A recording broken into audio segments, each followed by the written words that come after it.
Բարև ձեզ սիրելի բարեկամներ, Armix News-ի եթերում ժամանակի ձայնը հաղորդաշարի հերթական թողարկումն է, այսօր մեր ստուդիայում է Մասիս բժշկական կենտրոնի հոգեբույժ Գերասիմ Վարդանյանը, պարոն Վարդանյան, բարև ձեզ եւ շնորհակալություն մեր հրավերը ընդունելու համար։ Բարև ձեզ, ես եմ շնորհակալ հրավերքի համար։ Պարոն Վարդանյան, վերջին շրջանում շատացել են ճանապարհային վթարները, ողբերգական վթարները շատ ցավոք սրտի շատ հաճախակի են դարձել, ունենում են շատ ծանր ողբերգական հետևանքներ։ Լայն առումով, եթե հարցը ավելի կարճ փորձեմ ձևակերպել, ինչով են պայմանավորված այդ վթարները, փորձենք այսպես դետալացված մեր ունկնդիրներին բացատրել այդ վթարների իրական հոգեբանական, մանավանդ հոգեբույժ եք, հոգեբանական պատճառների մասին։ Հարգելի Մանուկ, ես էլ նույնչափ անհանգիստ եմ, ինչպես դուք, հաշվի առնելով, որ պատերազմական իրավիճակներ չկան արդեն, բայց զոհերը շարունակվում են, էլի զոհվում են հիմնականում երիտասարդներ, երբեմն նաև ամբողջ երիտասարդ ընտանիքներ։ Ես կարծում եմ, հաշվի առնելով, որ վթարները լինում են 3 տեսակ, ճանապարհային վթարներ, ավտոմեքենայի վթար եւ մարդու վթար։ Ճանապարհային վթարները դրանք այն վթարներն են, որոնք կախված են ճանապարհների որակից, ճանապարհների անսարք լինելուց, օրինակ, երբ որ հանկարծակի մեքենայով դու ինչ-որ մի տեղ ես գնում եւ փոսի կամ ինչ-որ խանդակի մեջ ես հայտնվում, որի մասին դու տեղեկացված չես լինում, նշաններ տեղադրված չեն լինում։ Այդ դեպքում ասում ենք, որ վթարի պատճառը ճանապարհն էր։ Մյուս պատճառը դա մեքենայի անսարքությունները, երբ որ կարող են, ասենք, արգելակները չպահել կամ ղեկանիվի հետ կապված ինչ-որ բաներ լինեն, որոնք գիտեն վարորդները եւ դրա պատճառով առաջանում են վթարներ։ Բայց վերջին ժամանակներս մեքենաները ավելի անվտանգ են, ավելի ժամանակակից են եւ դրանց հետ կապված վթարների քանակը շատ ավելի քիչ է լինում։ Հիմնականում մնում է մարդու պատճառով առաջացած վթարները։ Ինչ է նշանակում մարդու վթար։ Մարդու վթարը դա ցավի նոպան է, քունը, ալկոհոլի, թմրանյութի ազդեցությունը, հոգեկան որոշակի վիճակները, որոնք վարորդին զրկում են կամ էլ էականորեն սահմանափակում են ավտոմեքենան անվտանգ վարելու հնարավորությունից։ Եվ համաշխարհային փորձը ցույց է տալիս, ինչի՞ չէ, նաև կարծում եմ մեր հանրապետության, որ հիմնական վթարների պատճառը դա լինում է վարորդի մեղքի, վարորդի հոգեվիճակի հետ կապված, ինչպես է նա վարում մեքենան։ Ինչ հոգեվիճակներ են հիմնականում, այսինքն ես կարող եմ այսպես մոտավորապես մատնանշել, ասենք կարող է դա գա անքնությունից, կարող է լինի ֆիզիկական ուժասպառությունից կապված աշխատանքի հետ, կապված իրենց ընդհանուր առմամբ ֆիզիկական ծանրաբեռնվածության հետ, հարբեցողություն, դարիս չարիքը, տարբեր մոլություններ, անգամ թմրամոլություն եւ այլն, չէ՞ որ թմրամոլությունները ցավոք սրտի վերջին շրջանում ավելի տարածվել մեր հասարակության մեջ։ Հատկապես որպես հոգեբույժ, հոգեբան, ինչ որ պատճառներն են ավելի շոշափելի եւ ավելի էական եւ ինչպես պիտի պայքարել դրա դեմ։ Հիմնական պատճառներից մեկը ասեցի դա ուժեղ ցավի նոպաներ, քունը, թմրանյութերի օգտագործումը, ալկոհոլի օգտագործումը եւ հոգեբանական որոշ վիճակներ։ Վարորդի հոգեբանական վիճակները ազդում են ճանապարհային երթևեկության անվտանգության վրա եւ միևնույն ժամանակ ճանապարհին հանդիպող ստրեսային վիճակները կարող են առաջացնել կամ խորացնել առկա հոգեկան խանգարումները։ Ճանապարհային հոգեբանությունը, որը հոգեբանության համեմատաբար նոր ճյուղ է, ուսումնասիրում է այդ փոխկապակցվածությունը։ Իսկ բժշկության այնպիսի ճյուղ, ինչպիսին հոգեբուժությունն է, սահմանում է այն հակացությունները, որոնց ժամանակ բժշկական հակացությունները, որոնց ժամանակ քաղաքացուն իրավունք չի տրվում ունենալ վարորդական վկայական։ Այդպիսի հիվանդություններից են շիզոֆրենիան, բիպոլյար խանգարումները, դեմենցիան, սակավամտությունը, խուճապային գրոհները, դեպրեսիային վիճակները, գլխուղեղի օրգանական ախտահարումները եւ այլն։ Այսինքն նման հակացություններ, բժշկական հակացություններ ունեցող անձնավորությունները զրկում են վարորդական իրավունք ունենալուց։ Բայց պահպանվում են այս կանոնները, այդ դուք շատ պատրաստված եք եկել, շատ գովելի է, ասենք, որպես մասնագետ, որպես արդեն ճանապարհ անցած մասնագետ, Այսինքն պահպանվում են այդ կանոնները, ինչքան որ դուք հետևում եք դաշտին, ձեր մասնագիտության Բժշկական հակացությունները պահպանվում են, ես դա գիտեմ, բայց մեր հետազոտման մեջ մտնում են նաև այլ հոգեբանական վիճակներ, որոնց ժամանակ մարդիկ վարում են մեքենա, գտնվելով նման հոգեբանական վիճակների մեջ, որոնք նաև կարող են զուգակցվել ճանապարհին հանդիպող ստրեսային իրավիճակների հետ եւ ավելի խորացնել տվյալ դեպքում մարդու առանց այդ էլ լարված հոգեբանական վիճակը։ Եվ դա կարող է հասնել մինչև ճանապարհային կատաղության։ Այսինքն, երբ որ ստրեսում գտնվող վարորդը նստում է ղեկին կամ վարում է մեքենան եւ ճանապարհին էլ կարող են պատահել ճանապարհի հետ կապված ստրեսային իրավիճակներ, երկուսը զուգակցվում են եւ մարդը կարող է հասնել մինչև ճանապարհային կատաղության, այսպես կոչված, որի ժամանակ կարող է դրսևորել խուլիգանական վարք, հակահասարական արարք թույլ տալ ճանապարհի մյուս մասնակիցների հանդեպ։ Հանդիպում ենք ճանապարհներին Կարծես երկու ջղայնացած վարորդներ կամ մեկ ջղայնացածը հարձակվում է ճանապարհային։ Շատ, ես ինքս էլ եմ շատ տեսել, եթե մի քիչ գանք ավելի իրական խոսակցության առարկայական։ Այս դեպքում համարում ենք, որ կարծես այդ մարդու մոտ ինքը հարբած չի, ոչինչ չի օգտագործել, բայց իր հոգեբանական ստրեսային վիճակը, երբ որ նաև համընկել է ճանապարհին հանդիպող ստրեսի հետ, նա կորցրել է ինքնատիրապետումը եւ այսպես դրսևորում է խուլիգանական վարք, որը կարող է արդեն մինչև օրենքի հետ առնչվի։ Դա կոչվում է ճանապարհային կատաղություն, այնպես որ շատ կարևոր է թե ինչպիսի հոգեբանական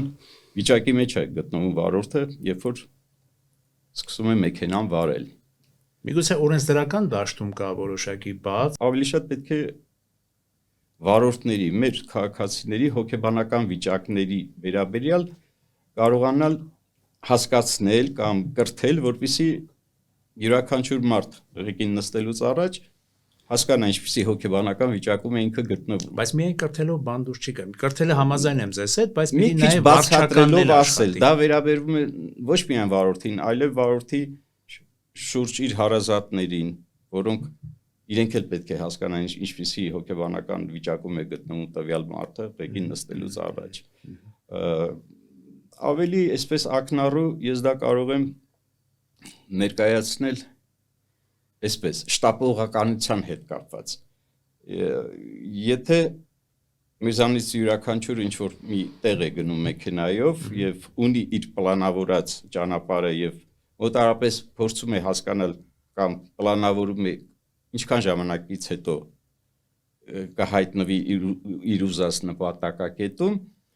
դա կարող է բերել շտապողականության, ինչի արդյունքում վարորդը ստիպված բարձրացնում է արագությունը, ուշադրություն չի դարձնում երթևեկության մյուս մասնակիցներին, որտեղ իրեն պետք է ժամանակին տեղ հասնել։ Միգուցե այդ պահին կինը կամ ընտանիքի մյուս անդամները չեն կարողանում հասկանալ, թե իրենց արարքով ինչպիսի հոգեբանական ստրես պատճառեցին վարորդին, որտեղ նրան խանգարում են իր պլանավորած ժամանակի հատվածում հասնել նշանակետին եւ էլ չեմ ասում, որ նաև իրենց ուշացման պատճառով ավելորդ ստրես են առաջացնում հենց իրենց անձի հանդեպ։ Այսինքն ընտանիքի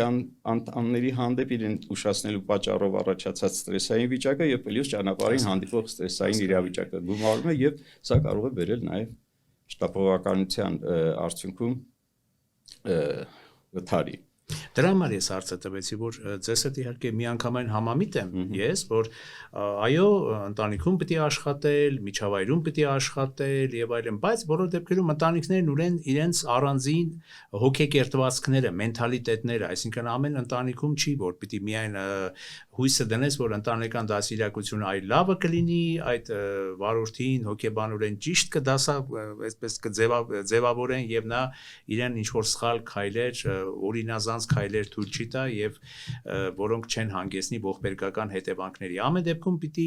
հաշվի առնելով մեր հասարակության վիճակը, չեք կարծում, որ ավելի շատ պիտի կարողանանք մենք օրենսդրական դեռևս գոնե օրենսդրական դաշտում խստություններ, ինչ որ վարչական տույժեր, վարչական մեխանիզմներ մտցնելով դեռ կարգավորել այս քաոսային, ես կասեի, վիճակը, բարձի թողի վիճակը, հետո միայն քիչ-քիչ, այո, նաև զարգ տալ կրթականին, կրթական հարցերը կարգավորել եւ արդեն ամեն ինչ կլինի շատ լավ։ Հարգելի Մանուկ, ես չեմ կարծում, որ օրենսդրորեն հնարավոր կլինի նեղ ընտանեկան մթնոլորտում ինչ որ մի բան կարգավորել։ Ես ավելի շատ հոգեբանական առումով դիմում եմ ընտանիքի անդամներին, որպեսզի մեքենա վարելուց, ես չեմ ասում տան մյուս հարցերի հետ կապված, երբ որ ընտանիքի անդամը մեքենա է վարում, աշխատեն, որպեսզի նրան շատ չջղայնացնեն, ինչ որ քանի որ վարորդի համար շատ կարևոր է, որպեսզի ինքը լինի հոգեբանական ոչ լարված վիճակում։ Ընդհանրապես սա։ Իսկ ինչ վերաբերում է օրենսդրականի, դա երևի ավելի շատ մենք խոսենք հարվածության կամ թմրանյութերի օգտագործման հետ կապված, երբ որ բացի օրենսդրական, այլ նաև ինչ որ ոչ ստանդարտ մոտեցում լինի պետության կողմից, ընդունենք ալկոհոլ օգտագործված վարորդը ոչ միայն զրկվի տուգանվի վարորդական իրավունքի առումով զրկեն, այլ նաև ինչ որ հասարակական պարսավանքի պես մի բան լինի, պետականորեն թույլատրված։ Պարոն Վարդանյան,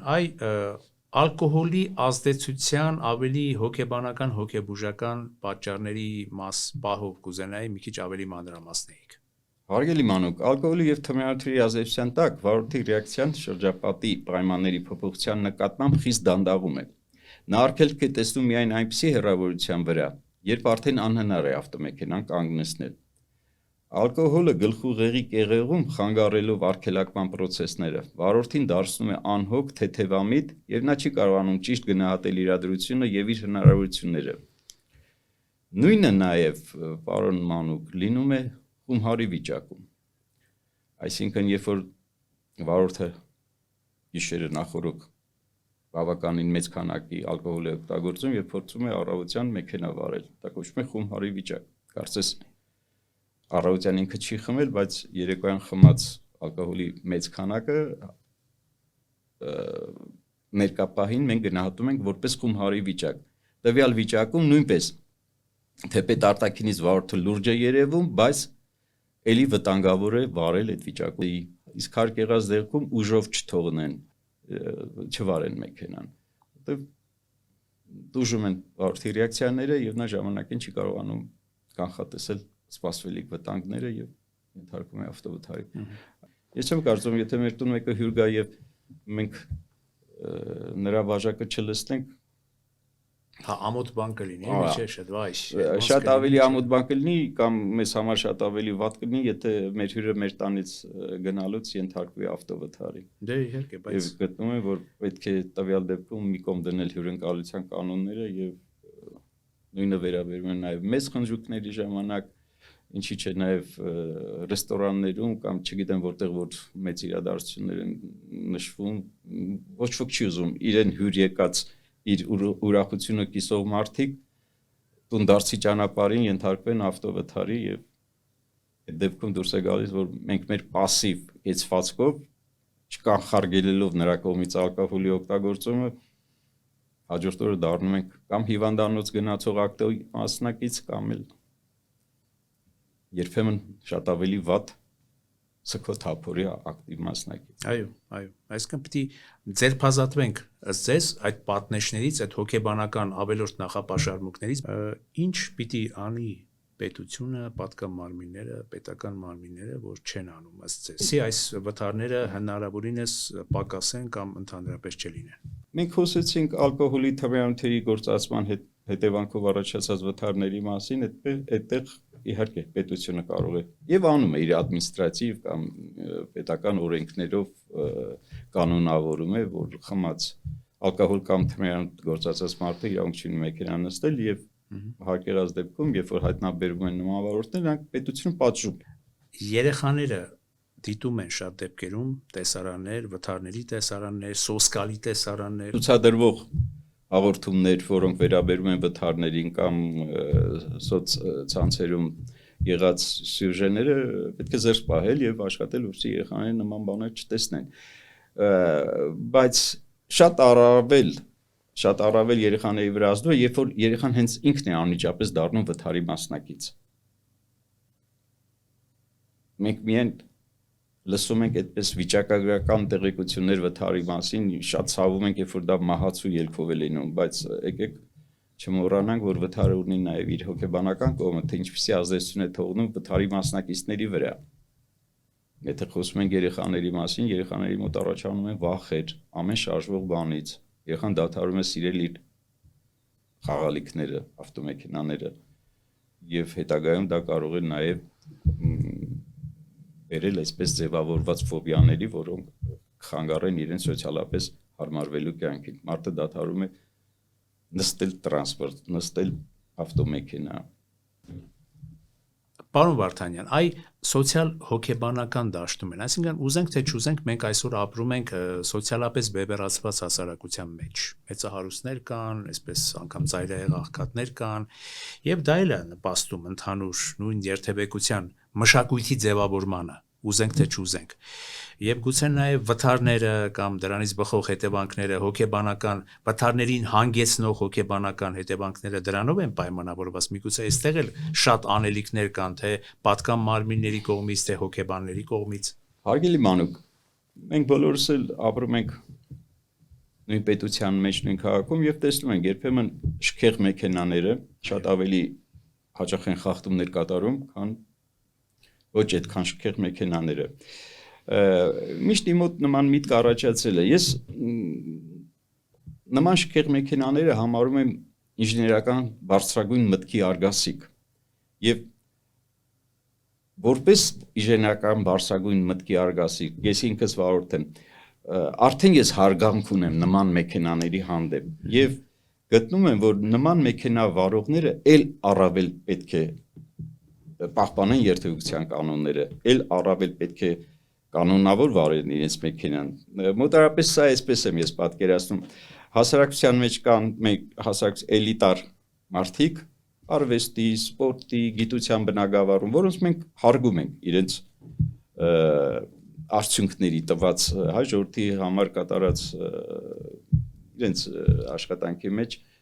գործողությունների համար։ Եվ սա ես նմանացնում եմ ինչքանով եմ օրինակը կարողանում ճիշտ վերել։ Օրինակ վերցնենք Արտուր Ալեքսայանը, որը պարզանք է մեր երկրի համար, փողոցում կամ հերթի մեջ պահի իրեն ոչ պատշաճ, մի քիչ անպատկար։ Նրան տեսնելով արդեն հարգելով մենք կարող ենք զիջել,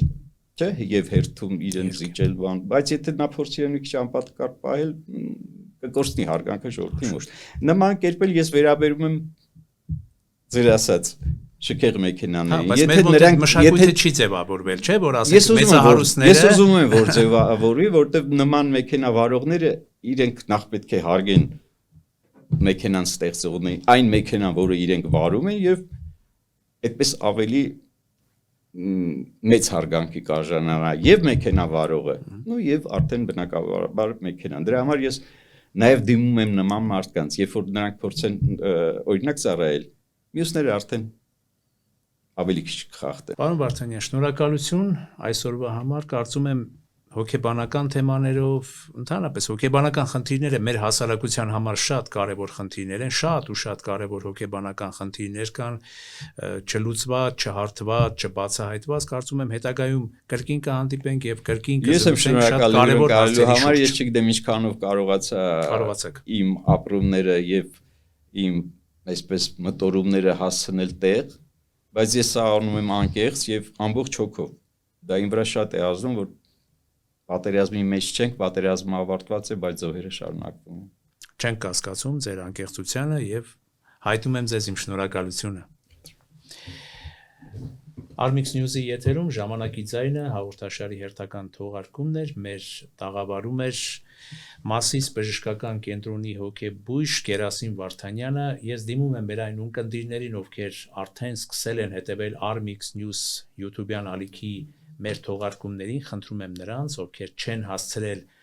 սեղմել զանգակ կոճակը եւ բաժանորդագրվել մեր Armix News YouTube-յան ալիքին, սեղմել զանգակ կոճակը եւ բաժանորդագրվել Armix News YouTube-յան ալիքին։ Շնորհակալություն այսօր այսքանը, կհանդիպենք։